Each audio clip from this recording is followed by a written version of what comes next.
Oke, baik. Kita akan mulai. Jadi pokok bahasannya pada kesempatan kali ini ada 4. Ya, yang pertama adalah alat ukur panjang, kemudian alat ukur massa, alat ukur waktu, dan juga yang terakhir adalah alat ukur volume.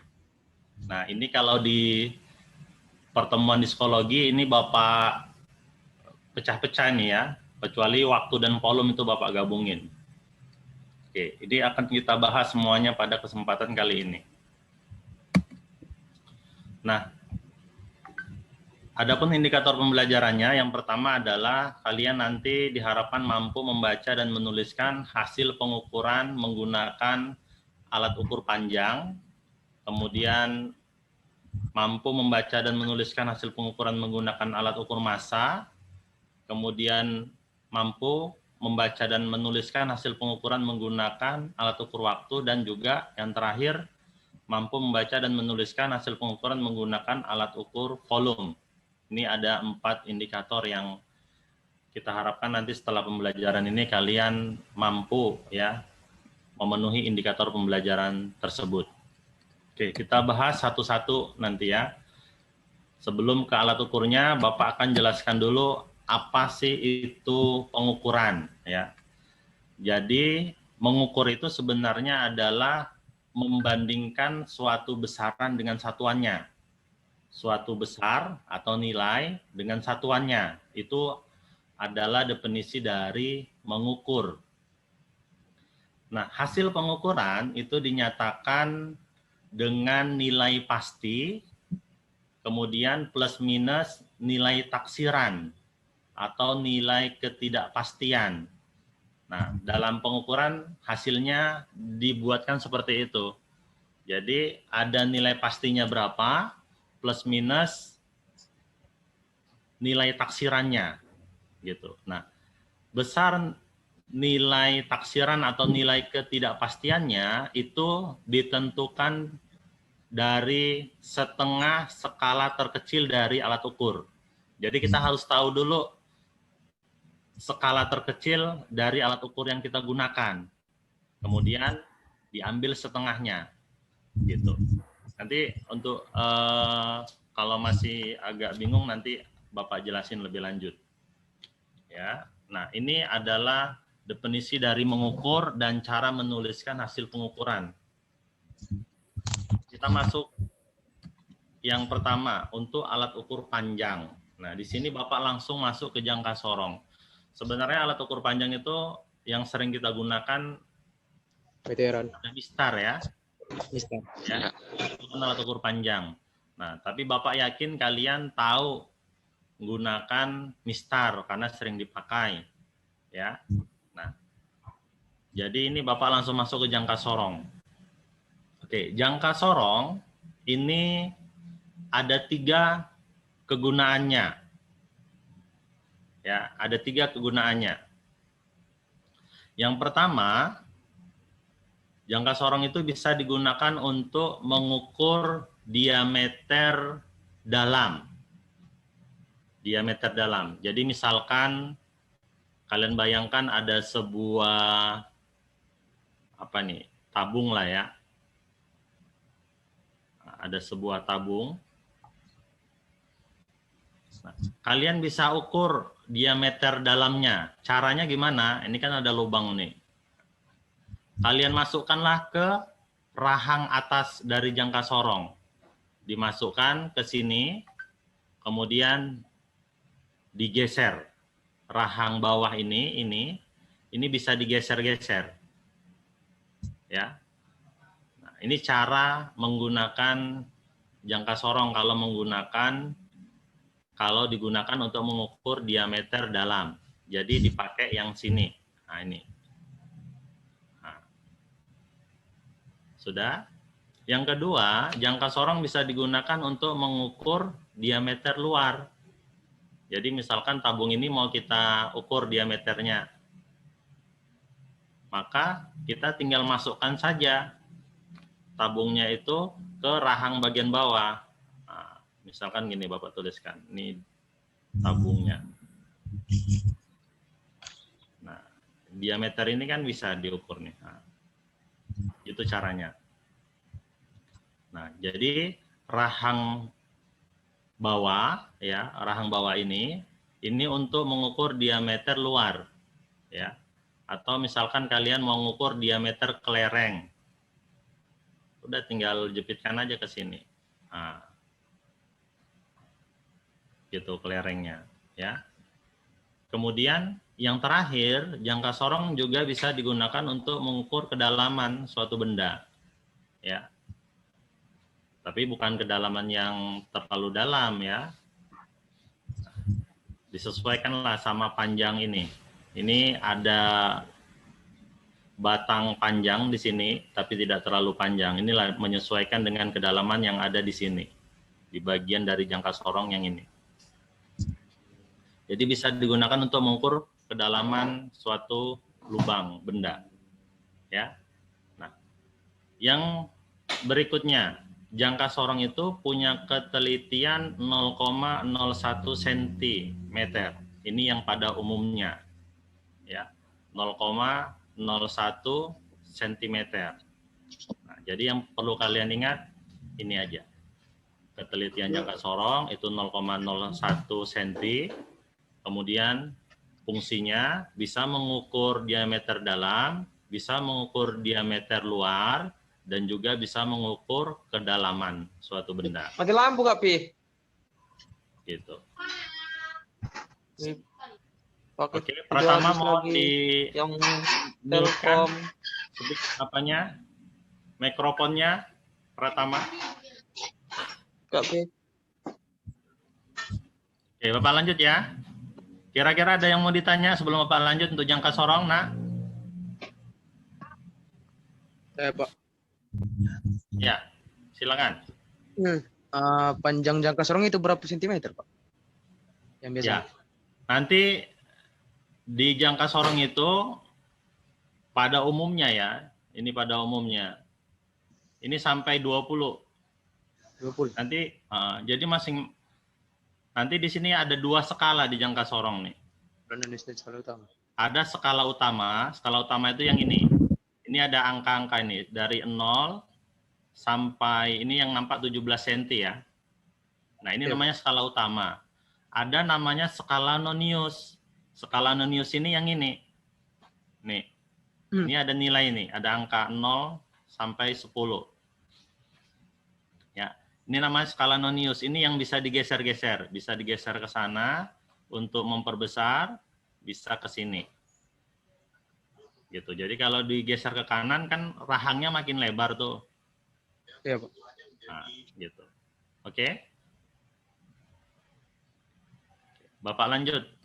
Nah, ini contoh cara membaca untuk jangka sorong. Cara membaca hasil pengukuran menggunakan jangka sorong. Tadi yang atas tadi namanya skala apa? Skala utama. Skala utama. Bapak singkat SU ya. Ini skala utama. 3, 4, 5 itu angka dari skala utama. Sedangkan yang bawah namanya skala Nonius. Oke. Sekarang pertama kalian tentukan dulu skala utamanya berapa. 3,2. Skala utama itu dilihat dari sini. Ini kan ada angka 0 di skala nonius nih. Jadi ini patokannya. Dia melewati nilai berapa ini di skala utama, angka 0 ini? 3,2. 3,2 ya. 3,2 ya. Nah, kan ini yang udah dilewati. Ini kan gesernya ke sana ini nanti. Ini yang sudah dilewati berarti 3,2. 3,2 cm ya. Kemudian skala nonius. Nah, cara menentukan skala nonius, kita lihat garis-garis yang paling berhimpit dengan skala utama. Garis di skala nonius yang paling berhimpit dengan skala utama. Oke. Kita tengok satu-satu. Ini kan nggak berhimpit nih. Ini enggak, ini tidak, ini tidak, ini tidak, tidak. Yang berhimpit itu yang ini. Benar. Pak. Iya. Ya. Ini kan berhimpit nih. Maka di sini skala Noniusnya adalah 6, 5 dikali 5. iya, 6,5 skala Noniusnya. Nah, baru ini dikali ketelitian dari jangka sorong tadi. Berapa ketelitiannya? 0,01. Gitu ya. Jadi Jadi 6,5 dikali 0,01. Berapa? 0,65. 0,065 ya. Iya. Iya kan? Iya. Iya, Pak. Maka hasil pengukurannya Tambah. ini diameter benda ini yang ditanya ya. Maka diameter bendanya adalah 3,2 Ditambah ditambah 0,05. 5. iya.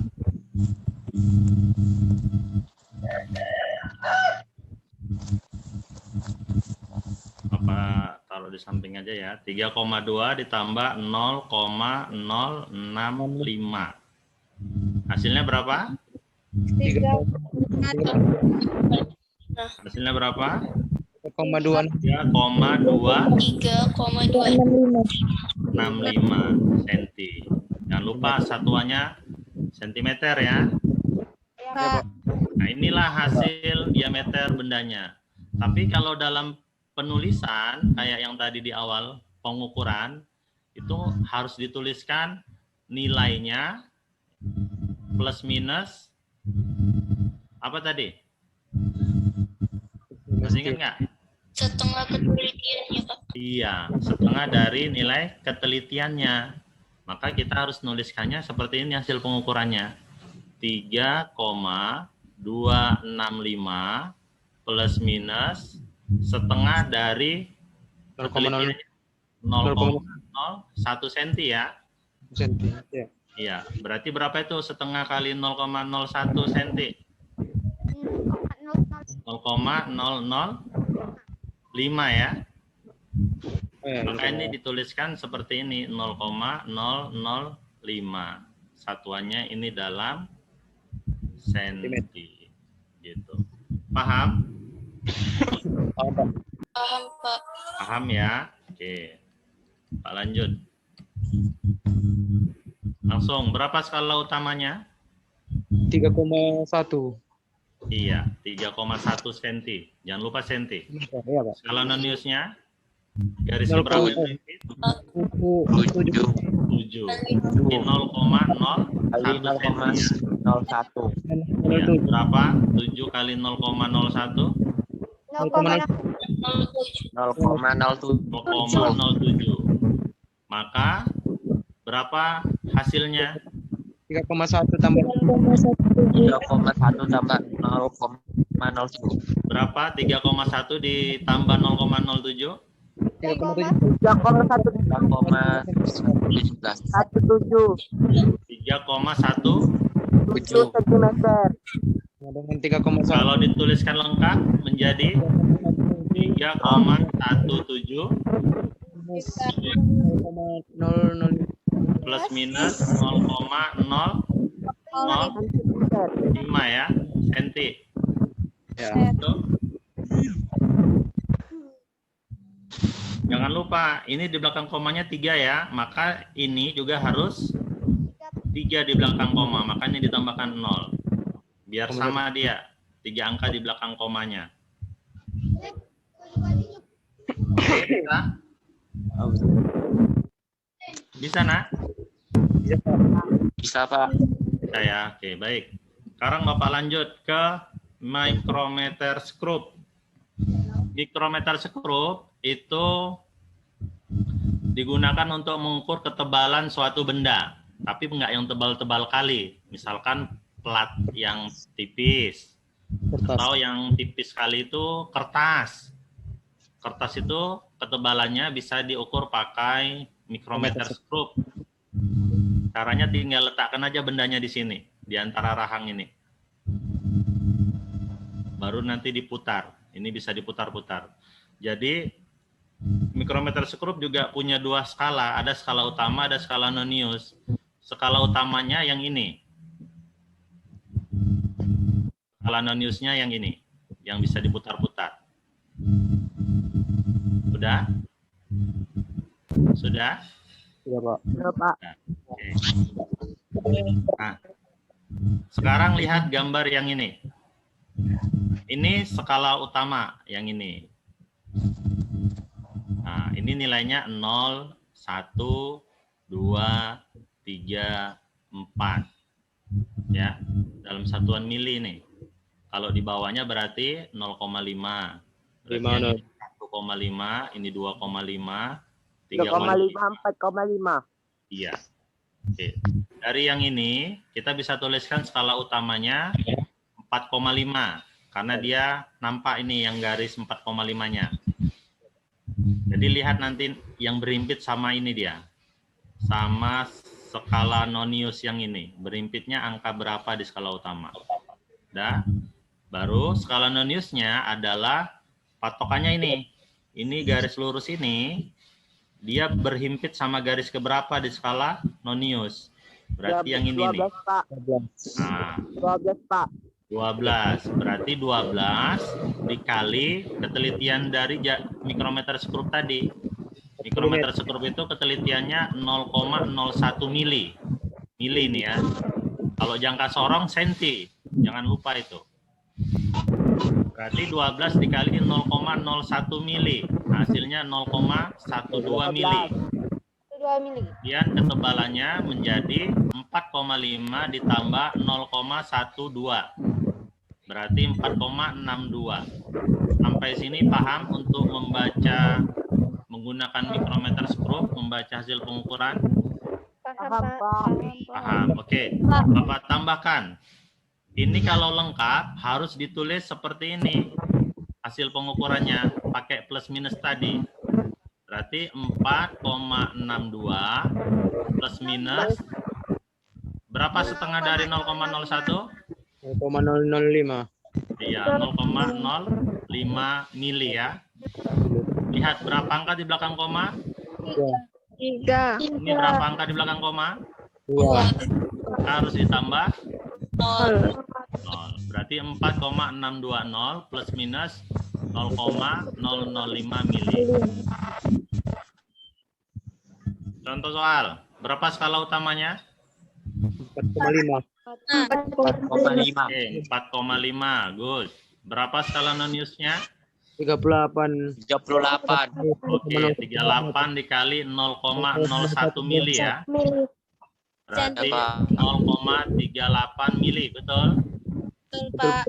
Ya, Pak. Oke, berarti hasil pengukurannya jadi berapa? 4,8. 4,88. 88. Ya. Kalau lengkap dituliskan seperti 4,8. 4,8 dan nolnya ya, plus minus. plus minus 0,05. Mili.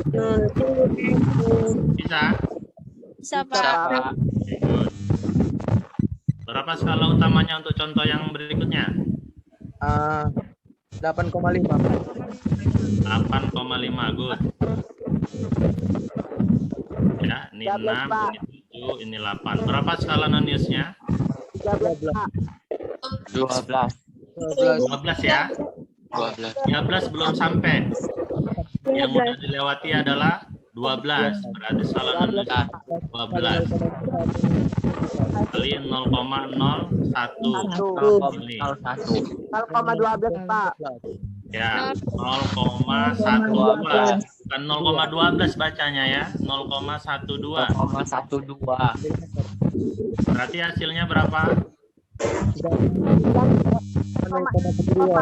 8, iya, 62. Kalau dituliskan lengkap 62,005. Plus minus 0,005. Milimeter. ya. Gini ya. Ya, Pak. Good. Pak lanjut. Pengukuran massa. Ukur massa berarti kita gunakan neraca untuk mengukur massa. Ya.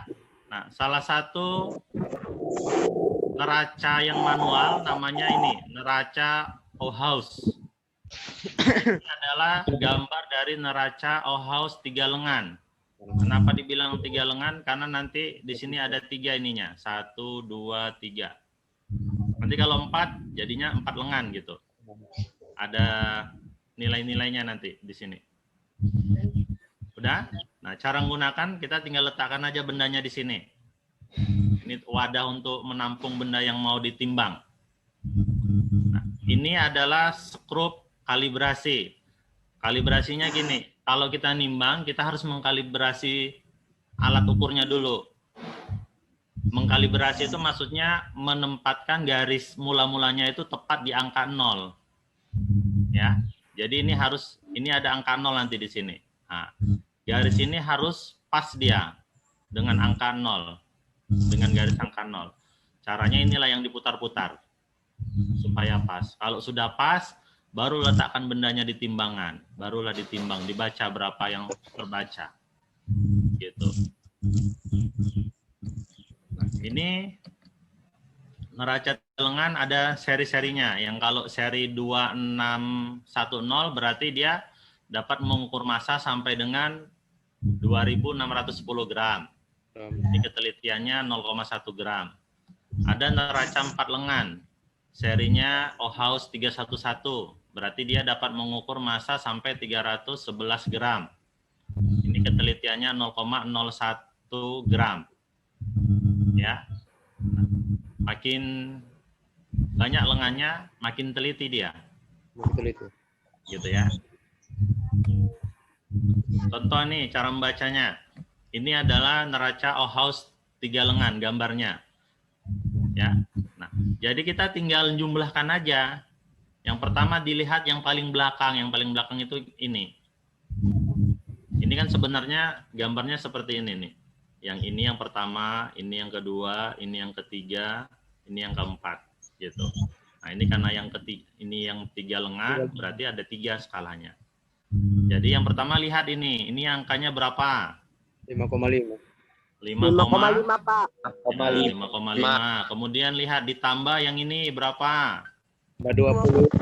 20. Jadi kita tengok ininya, cucuan yang paling tajam ini, yang paling lancip ini, menuju angka berapa.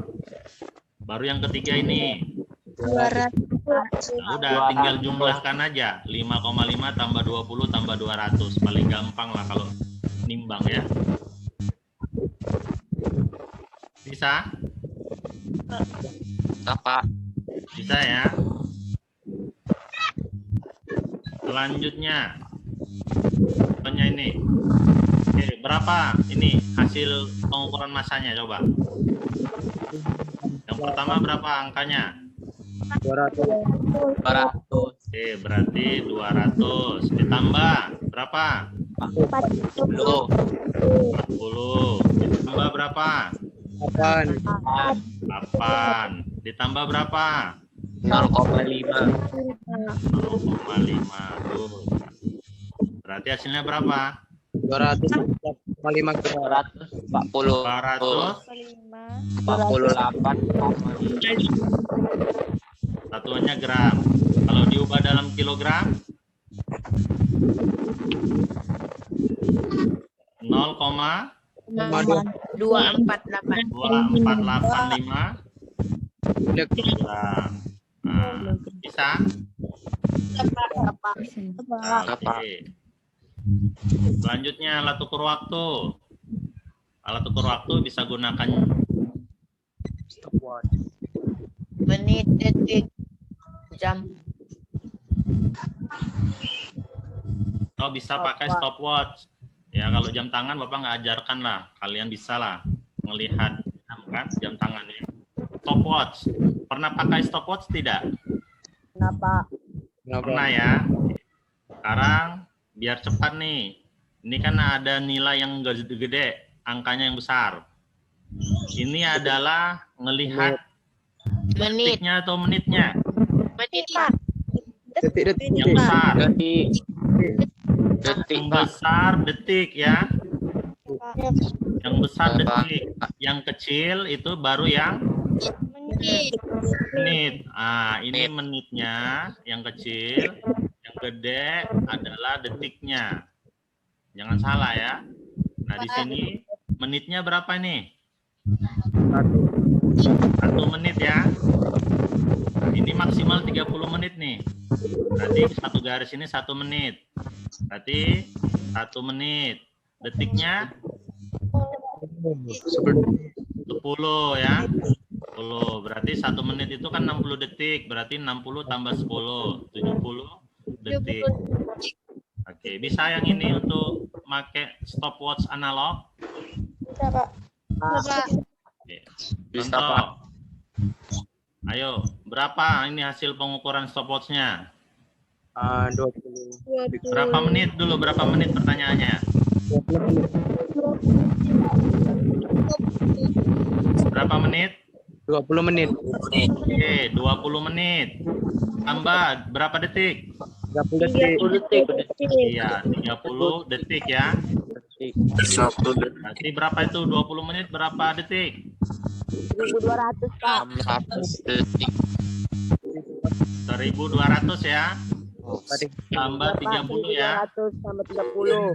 Berarti 1230 Detik. detik. Oke, bisa? Bisa, Pak. Oke, yang terakhir untuk stopwatch. Berapa menit? 4 menit. 4,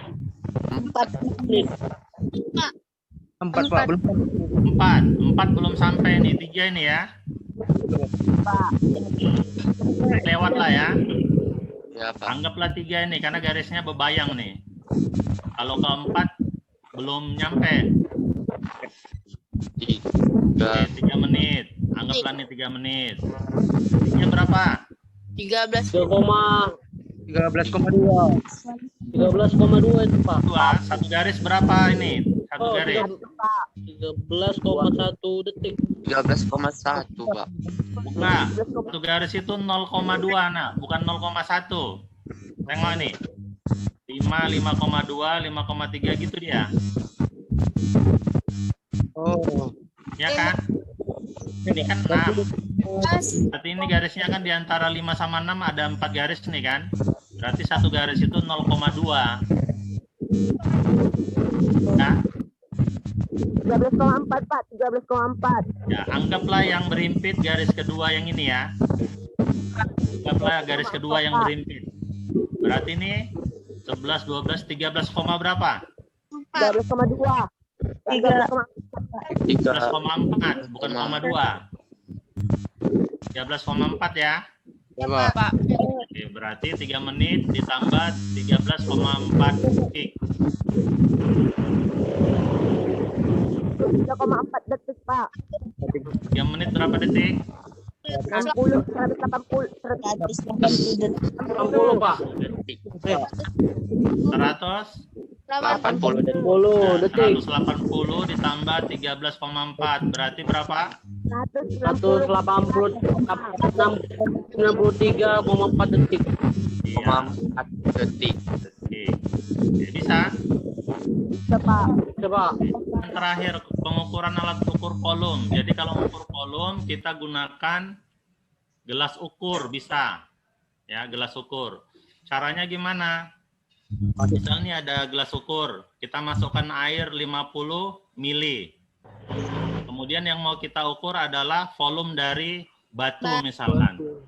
Benda yang tidak teratur. Kalau benda yang teratur, ngitung volumenya ya pakai rumus-rumus yang ada di matematika ya. Misalkan balok, kubus, ngitung volumenya kan ada rumusnya. Nah, tapi kalau bendanya tidak teratur, misalkan batu kerikil, bendanya kan nggak teratur itu bentuknya. Maka caranya bisa pakai gelas ukur. Jadi mula-mula misalkan kita isi airnya 50 mili. Masukkan gelas ukurnya, lihat kenaikan airnya. Nah, ini dicontoh mula-mula 50 setelah dimasukkan batu menjadi 100. Berarti volume batunya 100 dikurang 50, maka 50 mili. itulah volume dari batunya. Batu. Atau 50 cm kubik, karena 1 mili itu sama dengan 1 cm kubik. Paham? Paham, Pak. Oke, kalau paham langsung ke contoh. Berapa volume batu? 20 Bendanya. 20 Pak. 20 apa? mililiter. Milimeter. 20 mili ya. Sekarang yang ditanya apa? Massa jenis. Massa jenis itu masih ingat? Rho ya. V per Ya. Oh, sama Rho sama dengan? V per M. M per V. M per V. Iya. M per V. Massa per volume. Massanya berapa? 40. 158. Massanya berapa? 8 gram. 48 gram. Volumenya tadi 20 20 mili. Kita tadi berapa sentimeter kubik? 20. 20 Jadi 20 cm kubik. Maka hasilnya berapa? 7, 7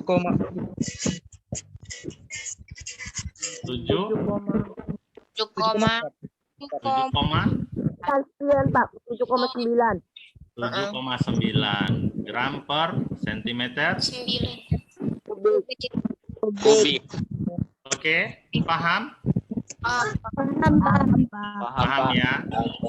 Baik, Bapak rasa karena waktunya juga sudah habis, Bapak rasa cukuplah sampai sini ya yang bisa Bapak jelaskan. Nanti pendalamannya kalian bisa lihat-lihatlah di PPT yang ada Bapak share di psikologi ya. Mungkin ini saja yang bisa Bapak sampaikan. Terima kasih atas keaktifan kalian pada kesempatan live teaching hari ini. Kita tutup dengan lafaz hamdalah. Alamin. Assalamualaikum warahmatullahi